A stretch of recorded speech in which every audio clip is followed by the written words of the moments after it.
Hallo zusammen, ich bin Elisabeth Gramm und heute möchte ich euch gerne zeigen, wie man eine Unterlage für Blumenkränze erarbeitet, die ihr selber machen könnt. Und es gibt da verschiedene Möglichkeiten. Hier habe ich jetzt Zitronenmelisse genommen, aber ihr könnt natürlich auch viele andere Dinge verwenden, wie Moos oder Stroh oder Zeitung. Wichtig ist halt, dass die Unterlage eine gewisse Stärke bekommt, weil dann brauchen wir nachher nicht mehr so viel Material zum Draufbinden und es gibt eine schöne Fülle, wenn die Unterlage etwas dicker ist. Das ist ganz wichtig und es gibt eine Stabilität nachher auch für den ganzen Kranz. So, ich benutze hier einen Metallring, das nennt man einen Wellenring. Den bekommen Sie im Blumenfachgeschäft, im Bastelladen. Sie können natürlich auch einen Ring selber produzieren aus Weiden. Das geht ganz gut, dann können Sie auch selber die Größe bestimmen, wie groß Ihr Kranz nachher werden soll. Und ja, Sie sehen, dass ihr seht ja, dass er ganz dünn ist und dann ist es auch schwierig, darauf zu binden. Deswegen mache ich mir eine Unterlage jetzt praktisch hier aus meiner Zitronenmelisse. Die schneide ich mir erstmal ein bisschen zurecht und das kann ganz grob sein. So. Und die lege ich auch ganz grob an. Es geht um die Fülle einfach, dass ich also wirklich eine Fülle habe. Dann nehme ich mein Wickeldraht und binde das ganz fest rum. Verzwirbel das auch einmal, dass mir nachher das Grün nicht wegrutscht. Und dann wickel ich mehrmals praktisch der Länge nach und ich binde immer von links,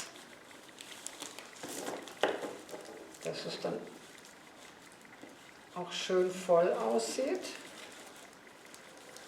und dass mir dann halt einfach diese Fülle als Unterlage dient. Ich brauche dann nicht mehr so viel Werkstoff nachher für obendrauf, sondern diese Melisse bringt mir vieles natürlich an Möglichkeiten. Wenn Sie natürlich keine Melisse zu Hause haben, in der Menge, wie ich das gerade habe, die wuchert meinen ganzen Garten zu, können Sie natürlich auch andere Materialien dazu nehmen. Ja? Das ist egal, das kann Stroh sein, das kann Papier sein, das kann auch Moos sein. Also es gibt viele Möglichkeiten, praktisch diese Unterlage zu fertigen. Ja? Das wird auch ganz grob gebunden. Ja, da muss ich nicht darauf achten, dass es jetzt schön liegt oder die Zweige jetzt ganz exakt sind. Das spielt keine Rolle, weil das sieht man nachher nicht. Und hier bei dieser Melisse ist es natürlich schön, weil der Duft dann auch noch zum Tragen kommt.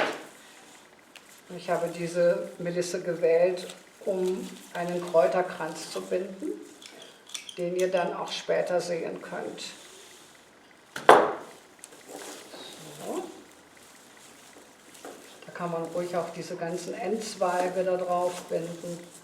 Also wie gesagt, das spielt keine Rolle, wie schön die Unterlage ist, sondern wichtig ist, dass sie diese Fülle hergibt.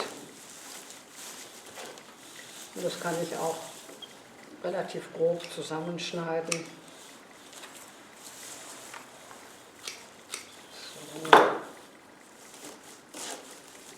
Das lege ich auch in großem Stil großzügig an. So. Also wie gesagt, das kann man mit verschiedenen Materialien machen, was einem halt zur Verfügung steht und was man halt am meisten hat. Wenn Sie viel Birkenzweige haben, können Sie das auch mit Birkenzweige machen. Also das ist überhaupt kein Problem. Und es ist relativ schnell fertig. Ja.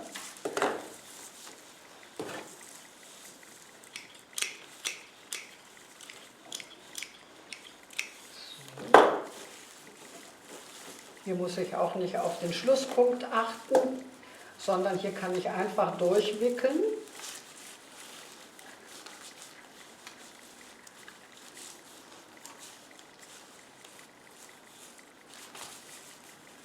So. Und für den Kräuterkranz ist das natürlich ganz wunderbar, weil die Unterlage schon sehr schön duftet. So, jetzt habe ich meinen Schlusspunkt. Ich schneide hier meinen Draht ab und verzwirbel den nochmal nach unten und stecke wieder zurück, damit keine Verletzungsgefahr besteht, dass sich irgendjemand nachher an dem Drahtende verletzt. Das kann ich dann so ein bisschen zurechtschneiden. So. Und rucki haben wir halt diese Unterlage fertig und können gleich unseren Kranz drauf binden. So, das war's für heute zum Thema Kranzunterlagen. Ich hoffe, ihr konntet da ein bisschen was mitnehmen, dass ihr das ausprobieren könnt. Ich hoffe, dass es gut erklärt war zum Nachmachen. Vielen Dank und bis zum nächsten Mal. Tschüss.